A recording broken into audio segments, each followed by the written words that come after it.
All right, let's dive in. Today we're going to break down one of the most popular strategies out there for generating some extra income from the stocks you already own.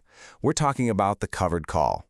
So have you ever just looked at your portfolio, at those stocks just sitting there and thought, man, I wish these could be doing a little more for me. Maybe generating a bit of extra cash flow. Well, if that sounds like you, then you are in the exact right place. Here's what we're going to cover. We'll start with what a covered call even is. Then we'll get into the super important part, the premium and the trade-off you're making. We'll figure out if this strategy is actually a good fit for your personality. Then we'll cover the golden rule you absolutely can't forget, and we'll wrap it all up with a simple pre-trade checklist. Let's get to it. Okay, first things first. What exactly is a covered call? I know it sounds a little jargony, maybe a bit complex, but I promise, the core idea behind it is actually really straightforward.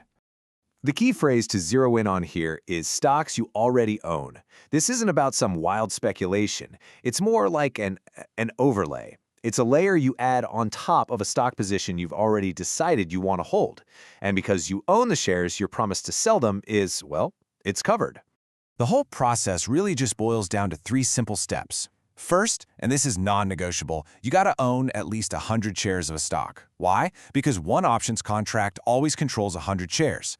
Second, you sell one call option against those shares. And third, boom, you instantly collect what's called a premium. That cash goes right into your account and it's yours to keep no matter what happens next. So after you sell the call, what happens? Well, there are really only 2 main outcomes, and it all comes down to the strike price. That's just the price you agree you'd be willing to sell your shares at. So if the stock price stays below that strike price when the option expires, congrats, you keep your shares and you keep the premium. But if the stock price shoots above that strike price, you have to sell your 100 shares at that price. But notice, in both scenarios, you always keep that premium you collected up front. Now, that premium, it sounds pretty great, right? I mean, who doesn't love instant income? But it is so important to understand where that money comes from. Because as the old saying goes, there is absolutely no free lunch in the world of investing. This is probably the single most important concept to really let sink in. That premium, it isn't just magic internet money appearing in your account. You're being paid for taking on a very specific obligation. So, what is that obligation? This is such a brilliant way to think about it. When you sell a covered call, you're basically acting like a little insurance company. You get to collect a premium payment right now, and what are you giving in exchange? You're making a promise to do something, in this case, sell your shares, but only if a specific thing happens, like the stock price going up to a certain level. So here it is. This is the core trade-off, plain and simple. You are making an exchange. You get guaranteed cash in your pocket today.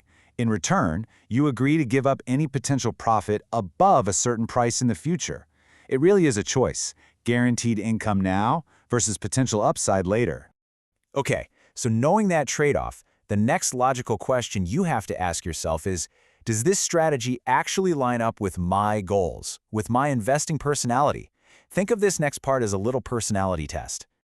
This strategy is an absolutely fantastic fit if your main goal is to squeeze some extra income out of stocks you already own and are happy to keep owning, and you're totally okay with the idea of selling them at a profit. But, and this is a big one, if the thought of a stock just rocketing higher right after you agreed to sell it gives you a serious case of FOMO, that's fear of missing out, then honestly, this strategy might just drive you crazy. And that's okay. It's just not for everyone.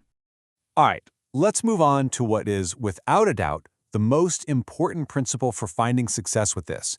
If you remember only one thing from our time here today, please make it this. I love this quote. It just perfectly illustrates the right mindset.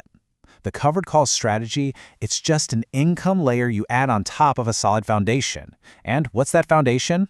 It's a high-quality stock that you would actually want to own in the first place, no matter what. The biggest mistake beginners make, hands down, is getting lured in by some big, juicy premium on a shaky, low-quality stock. That's thinking completely backwards. The sources are really clear on this. Over the long run, most of your profit from this strategy comes from the stock itself going up in value, not just from the premiums you collect. So the rule is simple. If you wouldn't own the stock without the premium, do not own it with the premium. Okay, let's pull all this together and make it super practical. I want to give you a checklist. Before you even think about placing a covered call trade, just run through these 5 quick questions. Think of this checklist as your guardrail. Questions 1 and 2, they just reinforce that golden rule we just talked about.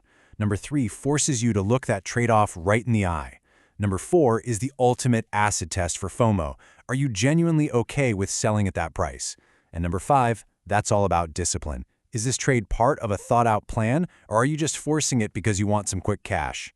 And this gets right to the heart of the psychological battle you're going to face. You can set up a perfect trade, be totally happy with the potential profit, and then watch the stock just rip higher than you ever expected.